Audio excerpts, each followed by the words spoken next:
Assalamualaikum warahmatullahi wabarakatuh. Kami dari kelompok 6 yang beranggotakan 2 orang. Saya selaku pemateri 1, Reni Setiawati dengan NIM 2255202076 dan teman saya Ifria Finesti dengan NIM 2255202003. Baiklah, sebelumnya video ini kami buat guna memenuhi tugas dari mata kuliah Analisis Desain Sistem Informasi yang diampu oleh Ibu Fitria Apriani, MKom. Nah, di mana video yang akan kami buat ialah mengenai pemaparan materi yang berjudulkan Implementasi Metode Prototyping pada Perancangan Sistem Informasi Koperasi Simpan Pinjam Nusa berbasis. Baiklah, langsung saja ke pemaparannya.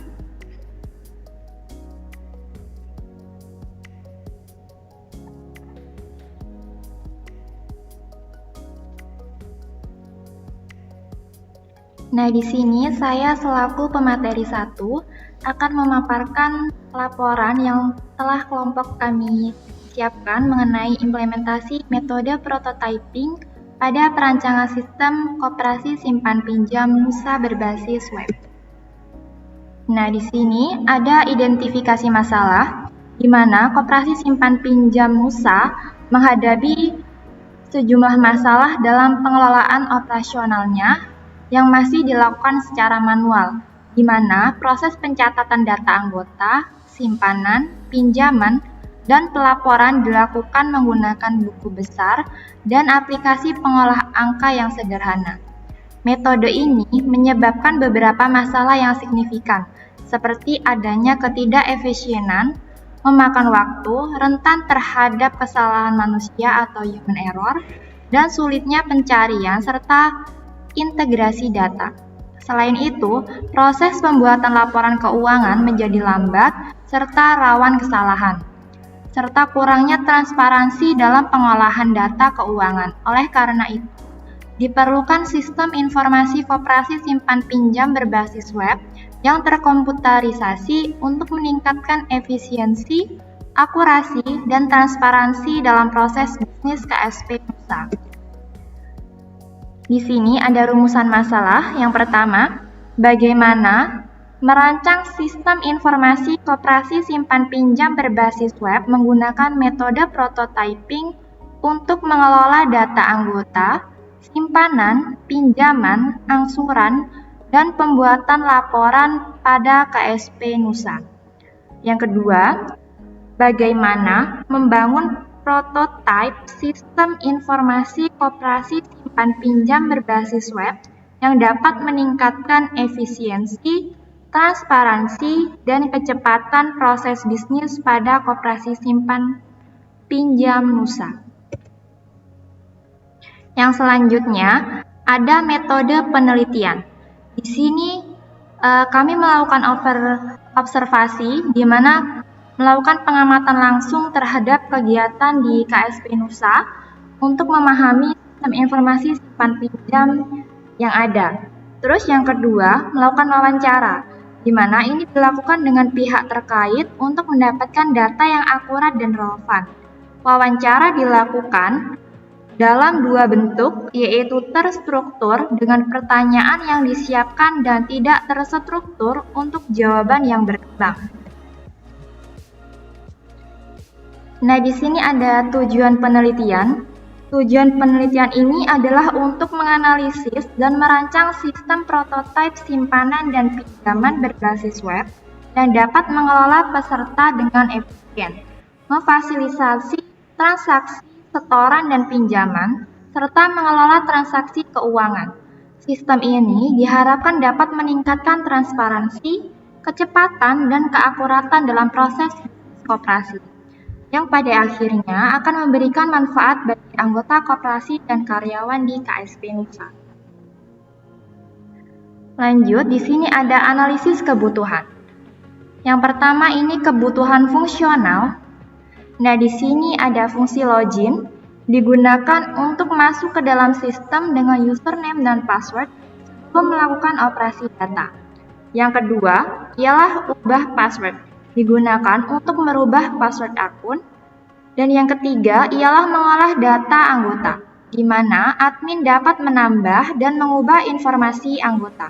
Yang keempat, mengolah simpanan. Admin dapat menambah, mengubah, dan menghapus informasi simpanan anggota bulanan. Yang kelima, ada mengolah pinjaman. Admin dan petugas dapat menambah, mengubah, dan menghapus informasi pinjaman. Dan yang selanjutnya ialah mengolah pembayaran angsuran. Di sini admin juga dapat menambah dan menghapus informasi pembayaran angsuran berdasarkan pinjaman. Yang ketujuh ialah membuat laporan. Admin dan petugas dapat membuat laporan simpan pinjam. Serta yang terakhir ialah logout, digunakan untuk keluar dari sistem. Yang kedua ada kebutuhan non-fungsional.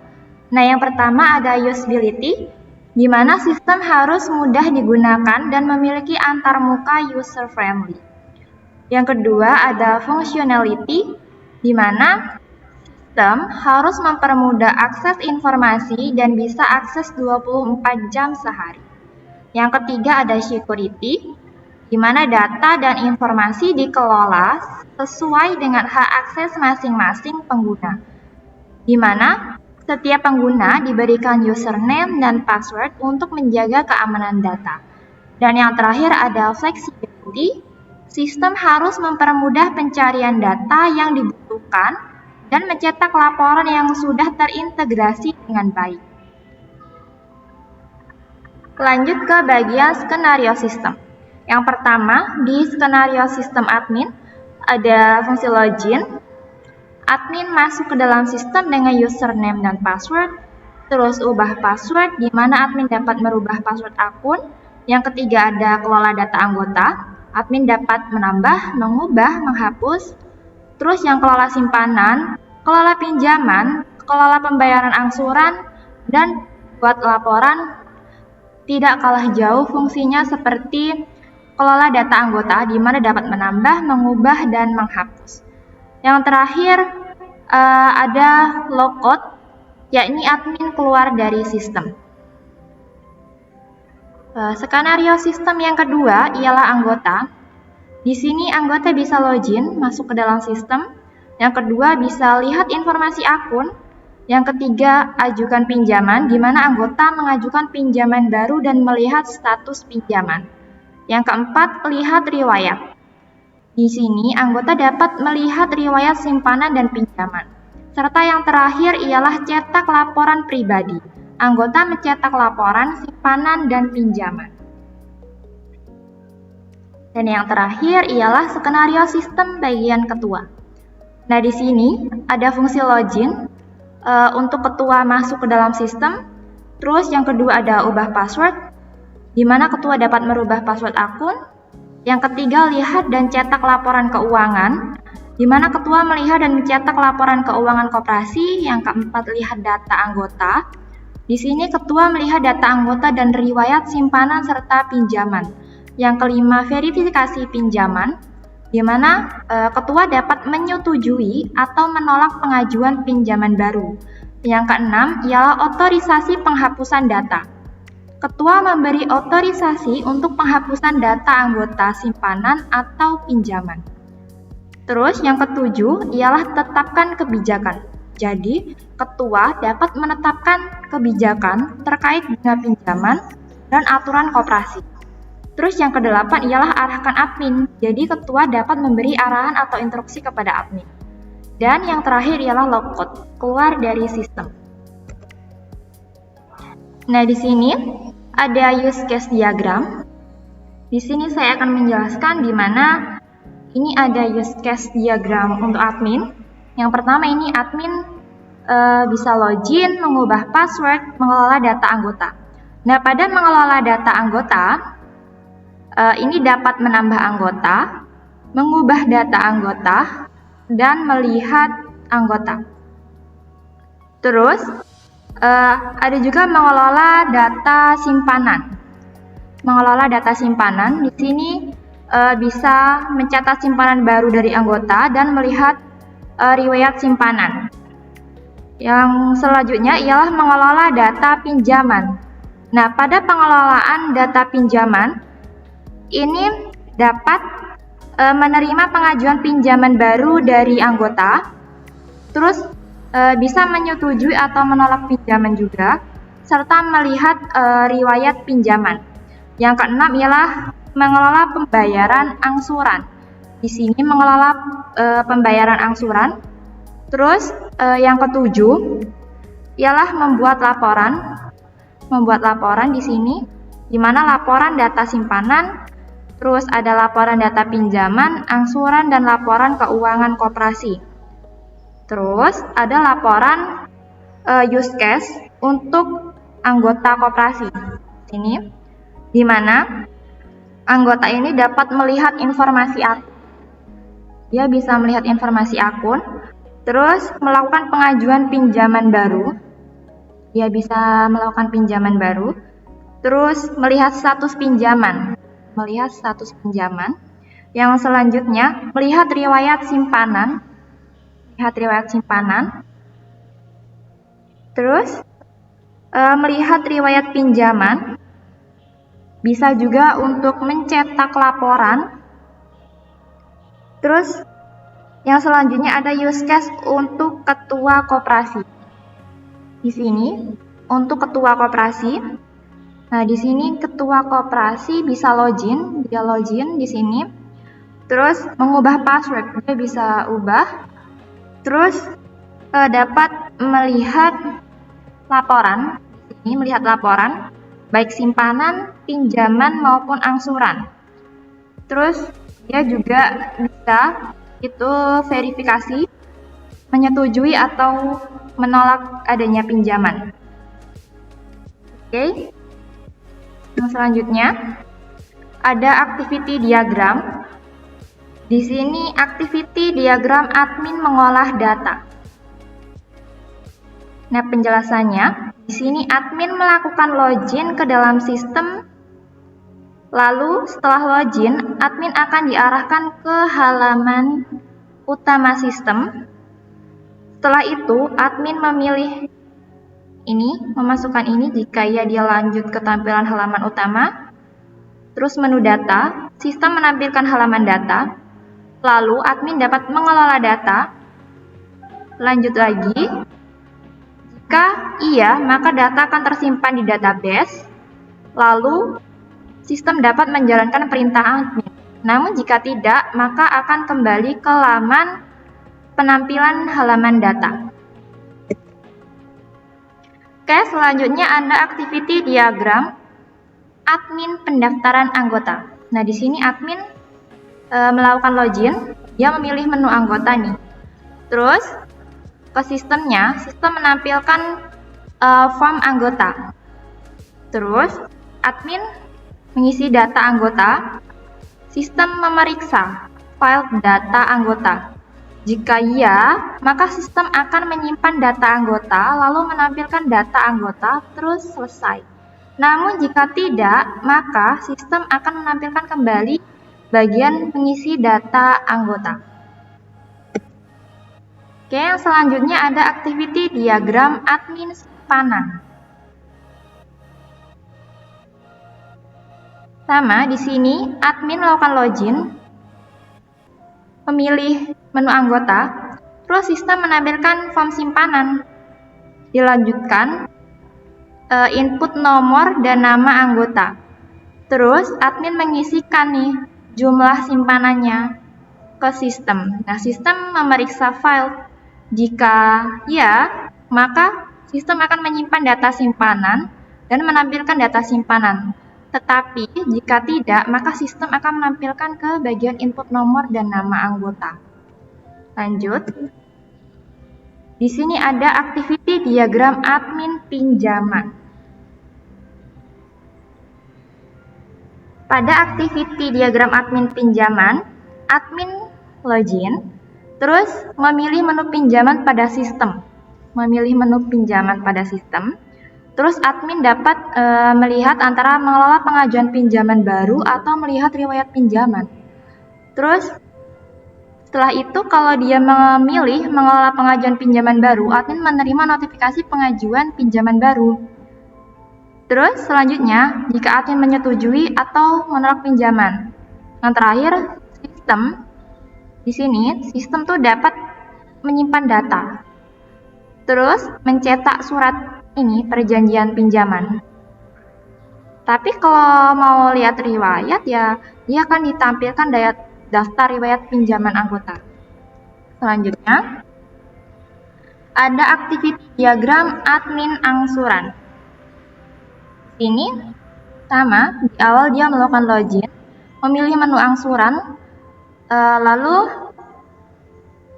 sistem membuka halaman angsuran. Di sini dapat memilih dua pilihan aktivitas, yakni memilih data angsuran, terus dia mengisi detail angsuran. Setelah itu ke sistem memeriksa file.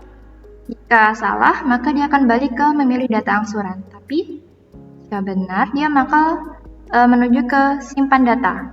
Terus menampilkan data simpanan dan selesai. Di sini ada juga activity diagram anggota, di mana anggota melakukan login. Anggota ini melakukan pengisian formulir anggota baru.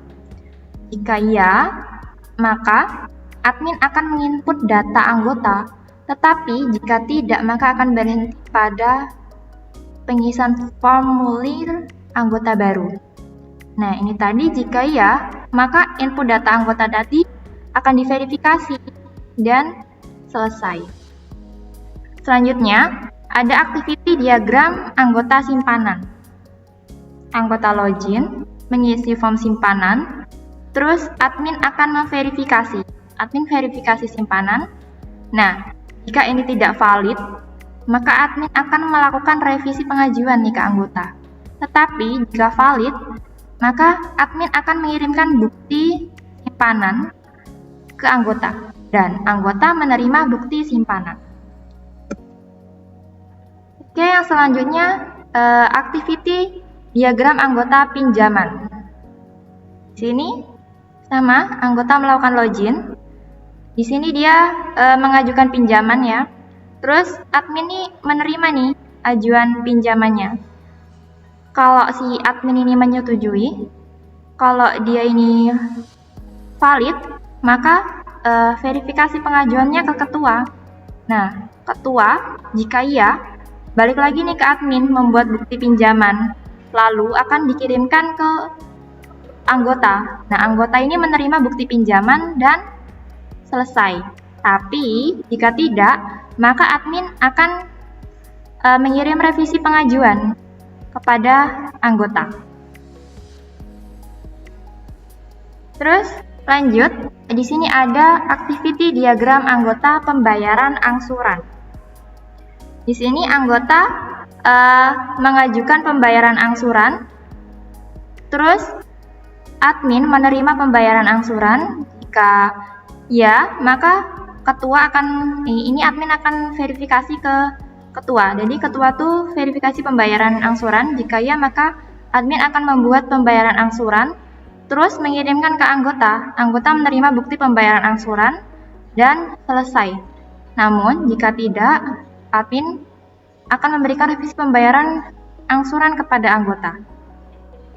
Terus selanjutnya ada activity diagram mengelola laporan keuangan, di mana jika admin berhasil login, maka sistem akan menampilkan halaman utama dan admin akan memilih menu laporan nih. Memilih menu laporan dan pada database ini ngambil database. Dia mengambil data, terus sistem ini menampilkan laporan keuangan. Sehabis itu, laporan keuangan ini ditampilkan, si admin melihat laporan keuangan per bulan. Terus, mengambil data, diajuin ke sistem. Nah, sistem ini menampilkan laporan keuangan per bulan. Dan admin memilih cetak laporan, sistem menampilkan hasil cetak laporan dan selesai. Selanjutnya ada activity diagram sistem berjalan, di mana ini akan dilanjutkan oleh teman saya, Ifdea Finesti.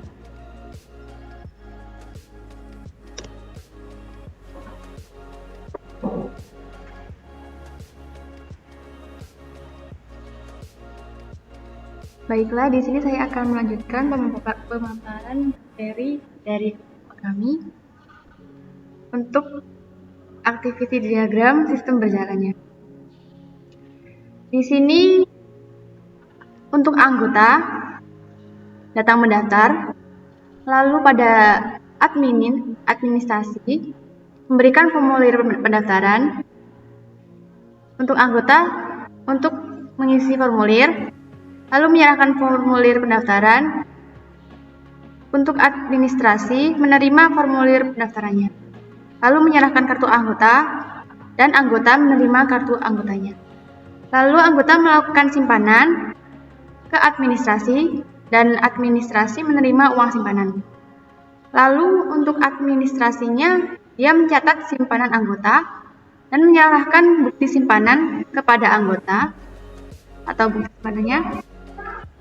Lalu melakukan pinjaman, anggota melakukan pinjaman dan meminta form pinjaman, lalu diserahkan kepada admin melalui form pinjaman, dan administrasi memberikan form pinjaman kepada anggota, lalu setelah itu anggota mengisi form pinjaman dan diserahkan ke administrasinya, yaitu menerima form pengajuan pinjaman, lalu administrasi meminta pencarian ke bendahara atau bendahara.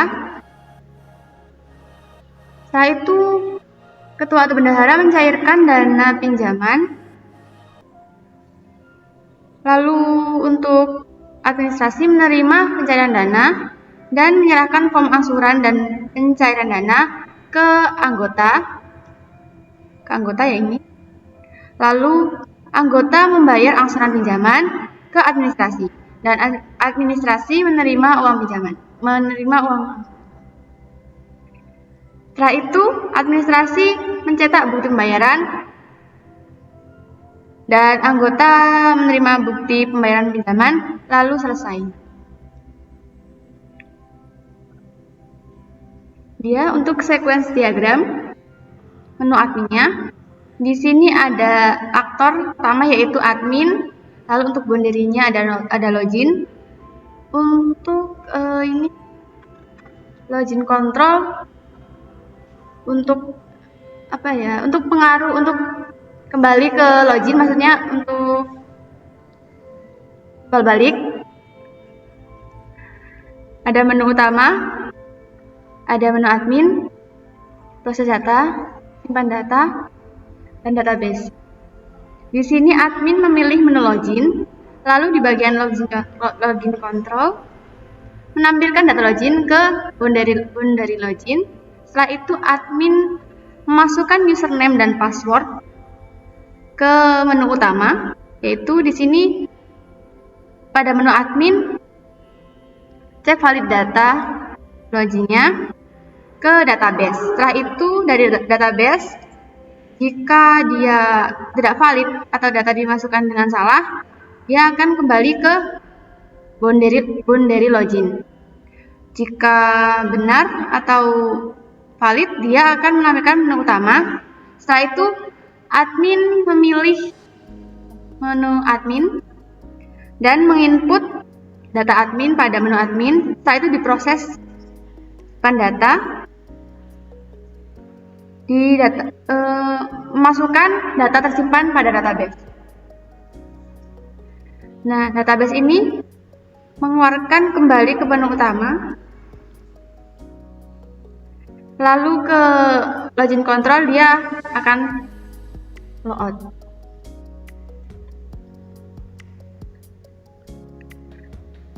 Di sini untuk sequence diagram pendaftaran anggotanya.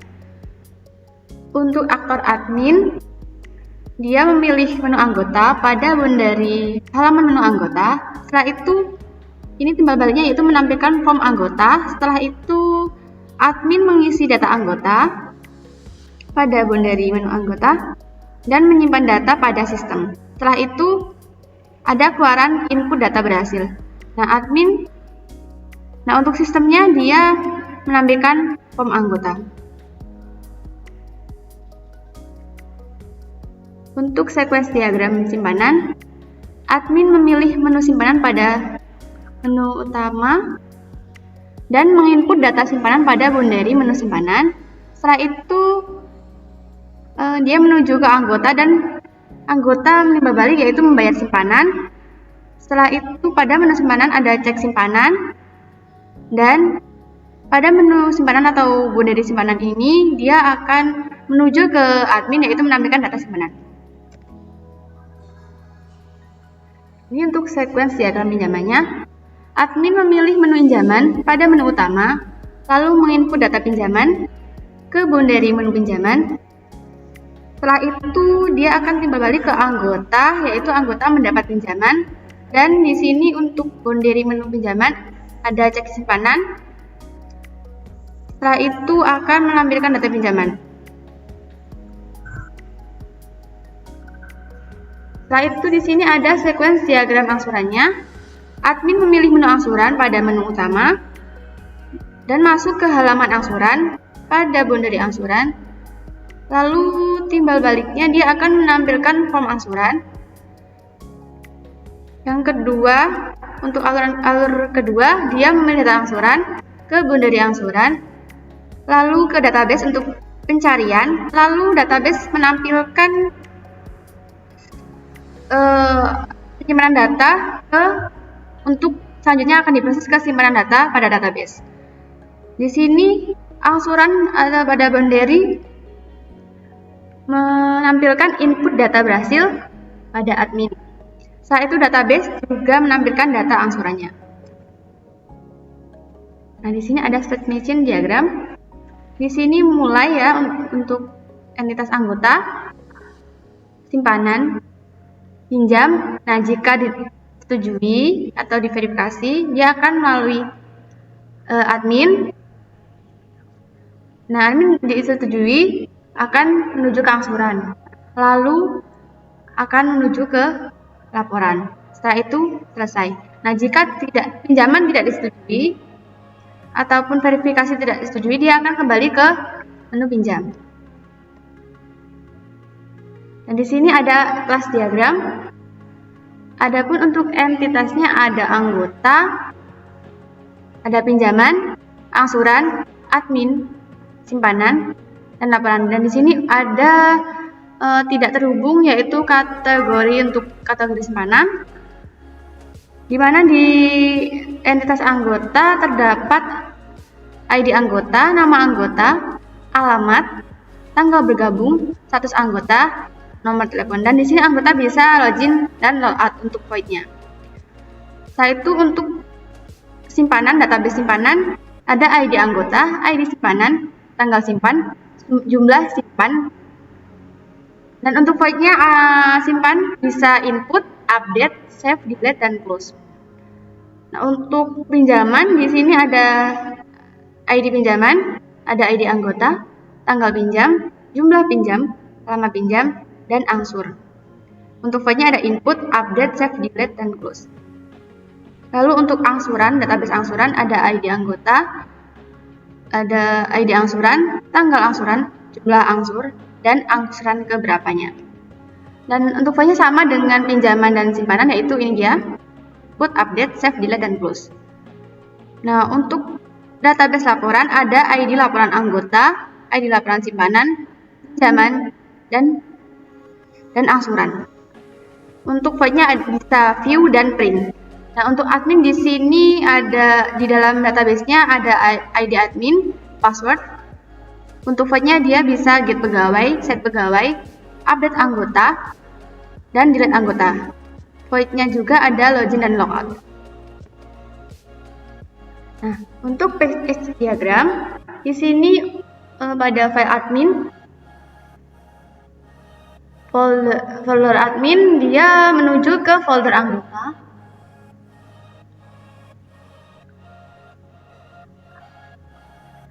Lalu anggota melakukan simpanan untuk dilalui ke pinjaman.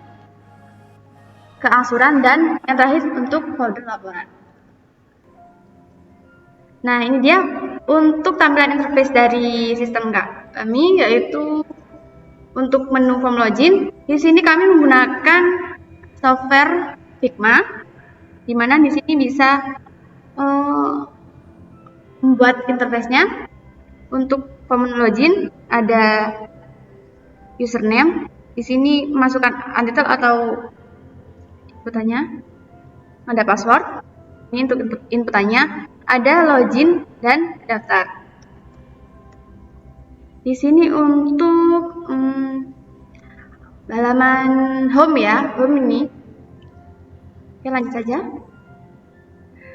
Untuk form simpanan di sini ada dashboard, menu, profil, anggota, transaksi, simpanan, pinjaman, pembayaran, laporan, dan anggota. Dan di sini untuk form simpanannya ada anggota. Nah, untuk nama anggota bisa dipilih di sini, bisa diinputkan di sini sebenarnya. Dan di detail simpanannya ada tanggal simpan, di mana di tanggal simpan ini bisa menginputkan tahun, bulan, dan tanggal. Untuk jumlah simpanannya, ini seharusnya bisa menginputkan jumlah dari simpanannya. Tapi di sini ada kesalahan, mohon maaf. Baik. Setelah itu ada button untuk simpan dan batal. Oke, next. Nah, untuk form transaksi sama saja tadi, ada dashboard sampai anggota. Di sini untuk anggota, ada nama anggota dan input namanya, detail angsuran. Di detail angsuran ada tanggal pembayaran, di mana di situ ada tahun, bulan, dan tanggal untuk diinputkan. Nah, untuk jumlah angsurannya, ini dia ada RP dan bisa diinputkan di sini. Ada juga di sini sama seperti form pinjaman tadi, simpanan tadi, ada simpan dan batal. Nah, ini dia hasil dan pembahasan dari pemaparan kami, di mana sistem informasi koperasi simpan pinjam berbasis web untuk KSP Nusa, fitur pengelolaan data anggota, simpanan, pinjaman, angsuran, dan laporan. Prototipe antarmuka untuk admin dengan fitur login, ubah password, kelola data, buat laporan, dan lain-lain. Bahasanya, sistem meningkatkan efisiensi dan efektivitas pengelolaan koperasi. Yang kedua, pengelolaan data terstruktur, mengurangi kesalahan manusia atau human error, yaitu yang selanjutnya ada antarmuka, user friendly untuk kemudahan akses. Selanjutnya menghasilkan laporan akurat untuk pengambilan keputusan. Keamanan data terjamin dengan autentikasi dan pembatasan akses. Yang terakhir memberikan manfaat signifikan sebagai solusi andal operasional koperasi. Kesimpulan dari pemaparan kami mengenai implementasi metode prototyping pada perancangan sistem koperasi simpan pinjam Nusa berbasis web. Di sini menyimpulkan penelitian ini berhasil merancang sistem informasi koperasi simpan pinjam berbasis web untuk KSP Nusa. Sistem memiliki fitur pengelolaan data anggota, simpanan, pinjaman, angsuran, dan laporan. Sistem meningkatkan efisiensi, transparansi, dan kecepatan proses. Pengelolaan data terstruktur, mengurangi kesalahan, serta antarmuka user friendly. Sistem menghasilkan laporan akurat untuk pengambilan keputusan dan menjamin keamanan data.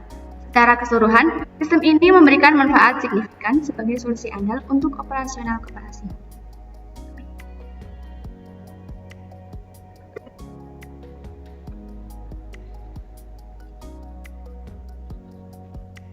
Baiklah, di sini saya Nisiyawati sebagai pemateri 1 akan menutup pemaparan mengenai implementasi metode prototyping pada perancangan sistem informasi operasi simpan pinjam berbasis web, di mana ini sudah cukup. Bila mana terdapat kesalahan dalam kami memaparkan materi, kami mohon maaf. Dan di sini kami akhiri. Wassalamualaikum warahmatullahi wabarakatuh.